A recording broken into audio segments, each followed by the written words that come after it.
Police were called to 1435 Hopkins Rd in Amherst, New York, and this was around 10:30 in the morning after they received a call from a neighbor. When they arrived, they saw Elli Perkins laying in a pool of blood. An autopsy showed that she had been stabbed 77 times. Her son Jeremy was the one responsible. They were both members of Scientology. Elli Perkins was a 60s flower child, and she was trying to find a way in the world. She wanted to do more with her life, but she just wasn't sure how to go about it. So she started to read some self-improvement books, but nothing grabbed her until she read some books that were written by the founder of Scientology, L. Hubbard. She, as well as many of the other people that joined Scientology with good intentions, simply wanted to make the world a better place. And this is something that she loved to do, but she also wanted to start selling her work. But she was too afraid to even talk to people about it. And she said that the Scientology courses calmed her down and they helped her to be able to communicate with people better. I've heard other people say that too. She eventually was able to go up to people and talk to them about her art without feeling guilty or embarrassed.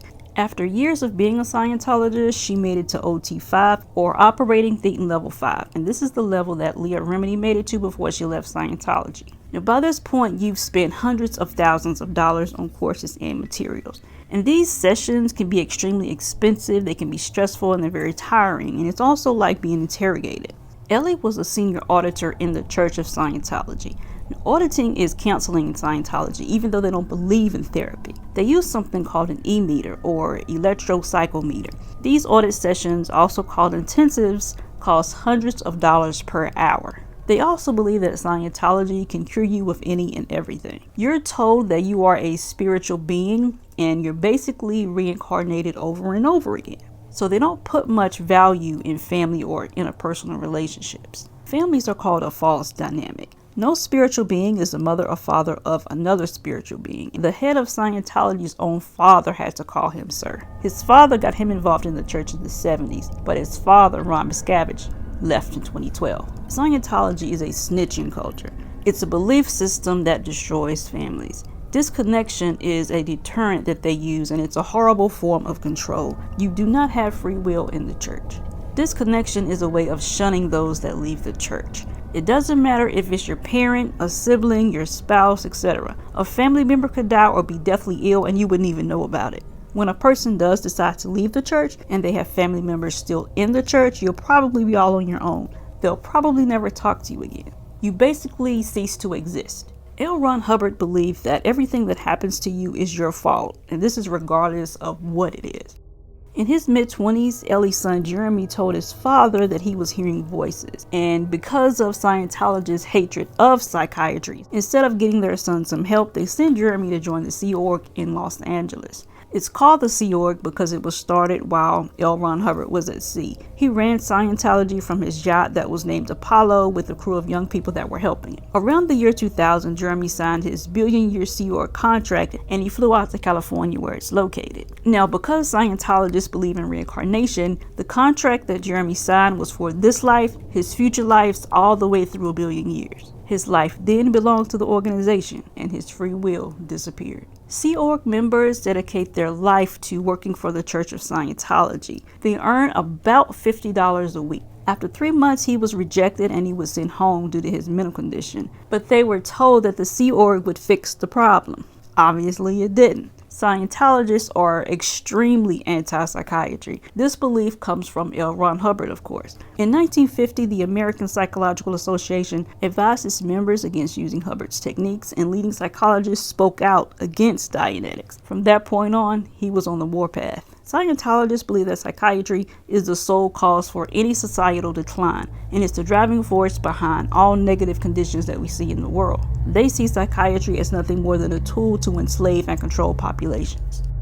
If Ellie had taken Jeremy to a psychiatrist and he was put on some medication, she probably would have become a suppressive person, or SP, and nobody in the organization would be allowed to have contact with her ever again. So for that reason, she asked some other Scientologists what they think she should do.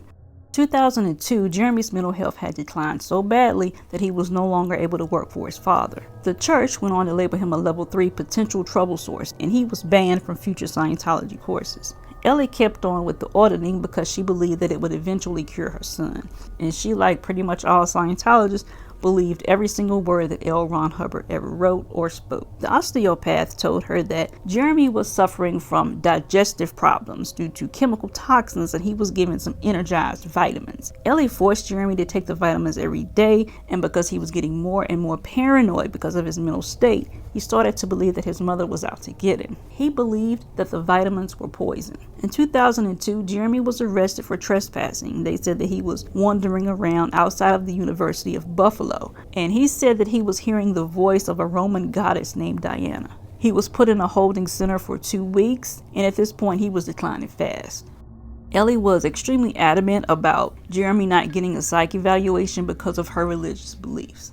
So she brought the documentation, including a Scientology release form that stated that he objected to mental health treatment, and because of this, he was allowed to skip the evaluation. But fortunately, the court did recognize that he was mentally ill and he was diagnosed with schizophrenia. And Ellie was still able to convince the court to release Jeremy into her custody, but she still was refusing any psychiatric help or medication. Ellie told Jeremy to take his vitamins and to take a shower. This really ticked him off. He really hated taking these vitamins, and he said that he had to take between 10 to 15 different vitamins every day. That morning, he flushed them down the toilet because he didn't like how they made him feel. He said that he didn't need to be reminded to take a shower, but he went ahead and took a shower anyway. While he was in the bathroom, he stabbed at his wrist with a utility knife, but he didn't die, so he then decided to kill his mother instead. When he got out of the shower, she was on the phone, and he said that he got a 12-inch knife from the kitchen drawer and he hid it behind his back. She then got off the phone. He said that he then pushed her to her bedroom downstairs and he stabbed her in her chest and her right arm.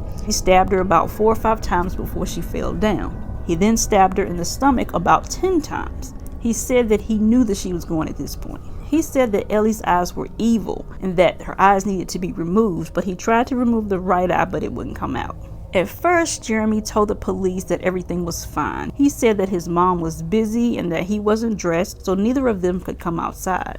He said that someone had come in and hurt his mom. They eventually got into the house and he took them to her body. He later told police that he was getting angrier and angrier at his mother because of how she treated him. She got mad at him when he played his drums in his room and he was sick of those vitamins. He said that her telling him to take a shower was the last straw. He didn't need to be reminded to take a shower. He pleaded not guilty to second-degree murder, and he had 8 psychological evaluations, and every doctor said that Jeremy was a paranoid schizophrenic. He was found not guilty by reason of insanity, and he was committed. Today, the meds are working, and he is said to be stable. He blames Scientology for what happened. He says this never ever would have happened if he had been on the meds that he's on today. And Scientology did their best to distance themselves from this, and Jeremy's family has since disconnected from him, per Scientology policy.